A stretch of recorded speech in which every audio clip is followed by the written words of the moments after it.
જય ખુખારમાં મેલડી શું તમારા કુળદેવીના ભરસક લાગે તે વાત ઉપર ખુખારમાં મેલડીએ શું પ્રવચન આપ્યું તે આપણે જોઈએ. જય ખુખારમાં મેલડી. ડગલે ન પગલે એને સંભાળો, જોડે જોડે જ રાખો. હું તો કહું કોઈ એવી ખોટી જગ્યાએ બેઠા હોય તો યાદ કરો. એવું નહીં માનવું કે આવી જગ્યા ચો યાદ કરું છું. સવારમાં નયા વગા એ યાદ કરો તોય માતા સ્વીકાર કરશે. એને તમારી અભરશેટ ક્યારેય અડતી નહીં. એને અભરશેટ અડતી હોય ને તો તમારા મનના મેલની તનની અભરશેટ નહીં અડતી. એના મનનો મેલ છે ને જે એ મેલ ની અભરશેટ અડે છે તમારી માને. એ અભાવ છે ને તમારી મા પ્રત્યે એની અભરશેટ અડે છે. નકર માના દીકરાને અભરશેટ હોય? દીકરો ગમે તેવો લેટારો હોય તો એને માં એને સાફ કરી આલે. આ શું ખોટું? તો મારા દીકરા હોય એનાથી એવું કહું તું ગંધા તો શું ભાઈ, તું આવો શું, જા હેડ. ચારે માં કે અને જે માં કહેતી હોય ને માવતર ને ભૂત કહેવાય. કોઈ માં એવું કે તારી મને અભરશેટ અડી તેમ કે તું માં નહીં, તું ભૂત છું, જા. કોઈ તાર માવતર ચારે નહીં કે. પણ એ તમારી ફરજ છે, તમારું ધર્મ છે કે નહીં ધોઈ દીવાબત્તી ચોખ્ખા પવિત્ર રહેવું. પણ આ તો એક ભાવની વાત છે. એ તમારો મેલ નહીં જોવે, એ કશું જ નહીં જોવે. દીકરો 4 દાડો નયા વગરનો હશે ને તોય માં નહીં જો 4 દાડાથી નયો નહીં. પણ એને બસ પોતાનાપણું કરો. એને બસ મારી માં કાળી, મારી મેરડી, મારી ચામુંડા, મારી અંબે, મારી ખોડિયાર, બસ આ મારી મારી મારી મારી કરીને એને મારી બનાવી લો. આવું કઉ છું માતા, તમારી બનાવી લો. બસ જોજો પછી તો આકાશમાં તારા દેખાય છે ને, તારા ભલે અત્યારે તમે કોઈ દર નજર નહીં જતી. અત્યારે આટલો આકાશ અંધારું હોય ને કોઈ દર તારામાં નજર નહીં જતી. પણ તમારી માં છે ને એ તારાના પ્રકાશમાં દેખાય. જો મારી માં ચામુંડા. પૂનમની કદાચ રાત હશે ને, અજવાળી રાત, એ દાડ કદાચ ધાબા પર ઉભા રહીને આવા ખુલ્લા ખેતરામાં ઉભા રહીને કદાચ એ પૂનમના ચોદા જોશો ને તો એ ચોદામાં તમારી માનો ફોટો દેખાશે. આવું કહું છું, આ સત્ય છે. અનુભવ કરજો આ મારી વાતનો. એનો માં કરીને અપનાઈ જુઓ ખાલી. જો બધી જગ્યાએ તમારી માં ના દેખાય ગોળાઉ ખુખાર મેલડી મટી જાવ. અને એવી અંદર અનુભૂતિ થશે, એવો ઠંડક મહેસૂસ થશે ને તમે તમારા છોકરા માટે નહીં માગો. બોલ, તમે તમારા પતિને ભૂલી જશો. મારા કોઈની જરૂર, મારી માના વાલ જ મન કાપી છે. તો કે બધાના વાલ ચો સુધી વાલ કરશે તમને, કોઈ ચો સુધી તમારું સારું રાખશે આ દુનિયા, જ્યાં સુધી તમારી જોડે કઈક છે, તમારી લાયકાત છે, પૈસા છે, રૂપિયા છે, કઈક તમારી જોડે છે, તારે તમને તમારા દુનિયા તમારો ભાવ પૂછશે અને તમારી જોડે બેઠક ઉઠક રાખશે. જે દાડ તમારું બધું જે દાડ ઘુમાયું એ દાડ દુનિયા બધી છે ને મોઢું ફેરવી લે છે. હગા વાળા, ઘર પરિવાર બધાય ફેરવા છે કે નહીં? એટલે કઈક દીકરા તો માથા પછાડીને એવા રહો કે અમે કોઈનું ખોટું નહીં કર્યું, પણ અમારો સમય હતો ને તો મેં બધાને ક્યાં હાચવ્યા, બધાનો અમે રાખતા હતા, અને આજે અમારો દુઃખનો દિવસ આવ્યો ને અમારે હમું કોઈ નહીં જોતું. જો આવું ફીલ થતું હોય ને તમને, મારી વાત સાચી છે. અત્યારે અમારું હમું કોઈ નહીં જોતું. આ તમારી માં એવો ઈશારો અલગ, દીકરા હું તારી માં બેઠી છું, આય. એટલે તો એને આ રચાયું છે.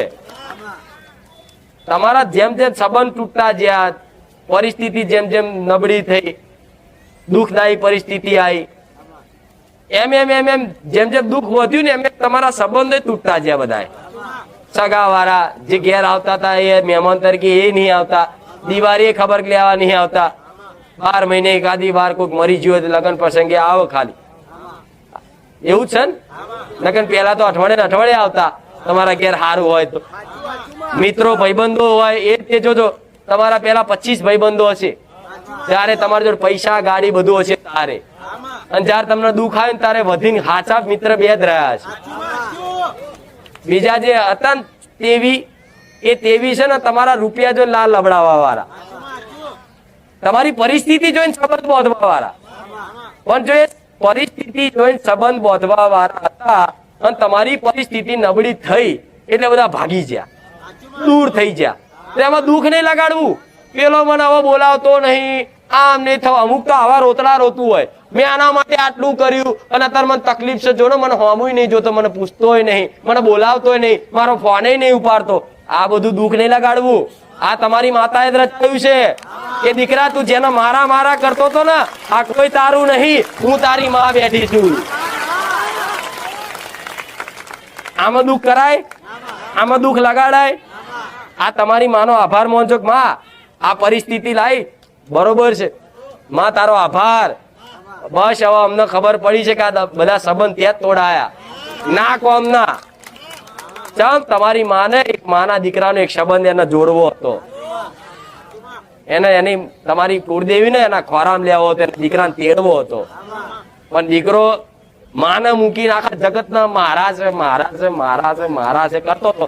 એટલે માતા કે હા તાર સમય આવે એટલે દીકરા ફોન આવશે, કોઈ તારા નહીં.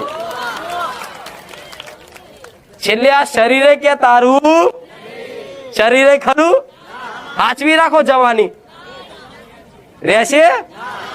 નોનપણ હાચવી રાખ્યું, રેવું કોનું? આ શરીરે તમારું, એક માં તમારી છે. એટલે તમારી માં એ જ કે છે કે જે વસ્તુ તમારું ક્યારેય નહીં થવાનું એની ખાતર તમે મારી જોડે માગણી કરશો. તમે બસ મારા શરણની માગણી કરો, મારી ભક્તિની માગણી કરો, એના પ્રેમની માગણી કરો.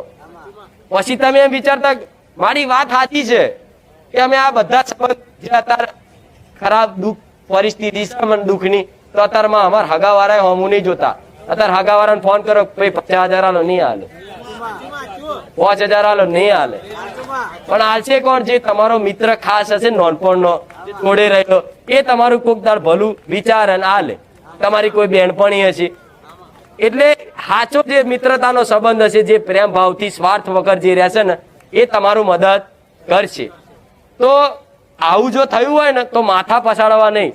અમુક જણા રોવો એટલે જ રોવો છે, દીકરીઓ તો ખાસ મારી અત્યારે અમારે કોઈ અમારું હોમું નહીં જોતું, આ તે કોઈ નહીં બોલાવતું, મારો ધણી નહીં. એટલે ધણી ના બોલાવત કઈ નહીં, તમે તમારી માના થઈ જાઓ, ધણી બોલાવતો થઈ જશે. માં એ જ કહેવા માંગે છે, એક વખત તું મારો થઈ જા, જગત ને તારું ના કરો તો માતા મટી જાય. પણ સંબંધ એવું નહીં કહેતી તમારે બધા જો સંબંધ તોડી નાખવાનો. સંબંધ રાખો પણ મનથી એવું રાખવાનું આ બધા સ્વાર્થના જ છે, અને ખરેખર સ્વાર્થના છે. નિસ્વાર્થ તો તમારી કુળદેવી, બીજું જગતમાં કોઈ નહીં. સ્વાર્થથી જે તમારી જોડે જોડાયેલા હોય એવા જોડે આશા રાખવાની. ગોડાઓ આ જગત નહીં તમને તમારી આશા નહીં પૂરી કરી કે નહીં થઈ એટલે તો મારા પગ પકડવા આવ્યા, માથા પછાડવા આવ્યા. જો જગતે કદાચ તમારી આ બધી ઈચ્છા મનોકામના બધી પૂરી કરી દીધી હોત ને તો આ મંદિરો લોક હોત. કોઈ નહીં હોભરવા વાળું નહીં, એટલે તો તમે મારા શરણે આવ્યા, તો કોઈ હોભરવા વાળું નહીં. કોઈ કોઈની આશા રાખવી. આટલી મગજમાં ગોટ બોધ દો, નકર દુઃખી થવાનું કારણ શું? તમે કોકની જોડે આશા રાખો છો ને આશા પૂરી નહીં થતી, તારે માણસ દુઃખી. એને આશા રાખો, ચો રાખો? કુળદેવી પર, દેવી શક્તિ ઉપર. પણ આ બધા ભાવ એટલે શીખવાડું છું કે તમારા જીવનમાં ભગવાને મનુષ્ય અવતાર રોજ યાદ કરાવું છું. એક દાડો બધા ભગવાનના ઘેર જવાના છે, મૃત્યુ બધાને આવવાનું છે. કાલે આજે કોઈ મરી ગયું તો કાલે એ જ લાઈનમાં તમે હશો, હશો કે નહીં? 100 વર્ષનું માણસનું આયુષ્ય હોય છે. 100 વર્ષ એટલે તમે કે 100 વર્ષ છે, 100 વર્ષના દાડા ગણો ને તો કઈક 36,500 જેવા દાડા થતા હશે. 36,500 દિવસ ગણો તો રોજ એક દાડો જાય છે, ખબર પડે? અઠવાડિયું જતું રહેશે, 10 દાડા જતા રહેશે, આખું વર્ષ જતું રહ્યું, આખું 2023 જતું રહ્યું, 2024 અડધું જવાયું, ખબર નહીં પડી. તો એમ છે ને આ 36,500 દિવસ એક દાડો કપાય છે. આ બધી માયામાં રંગાઈને એક દાડો કપાતા કપાતા કપાતા બધી કામનાઓ અહીંની અહીં રહી જશે, ઈચ્છાઓ અહીંની અહીં રહી જશે, તમારા સાધન, મોબાઈલ, ગાડી, બંગલા બધું અહીંની અહીં રહી જશે, અને યમરાજનું મૃત્યુનું ટાણું આવી જશે, અને યમરાજ કહેશે કે હેડો સમય પૂરો. તાર કહેશે કે ના ના ના ના ઉભા રહો, મારે હજુ મારા છોકરાને પહેણાવવાનો છે, મારે છોડીને પહેણાવવાની છે. મારે ઘર લેવાનું છે. યમરાજ કે સોની મોની હેડ, ઘર લેવા વાળી આખી જિંદગી કશું કર્યું તોય તેને યાત્રા કરાવડાવી અને પછી તોય ધરતી પર એની કામના જે તે હતી એ પૂરી કરવા માટે એના ધરતી પર પાછો ભગવાન નાખ. જા તારી જે ઈચ્છા હતી ને તું તાર ભટક પૈસા પાછળ, રૂપિયા હાથર જા. તારા પરિવારમાં તારા બહુ છોકરા કરતો હતો ને ફર તારા ઘરમાં પૂર્વજ પિતૃ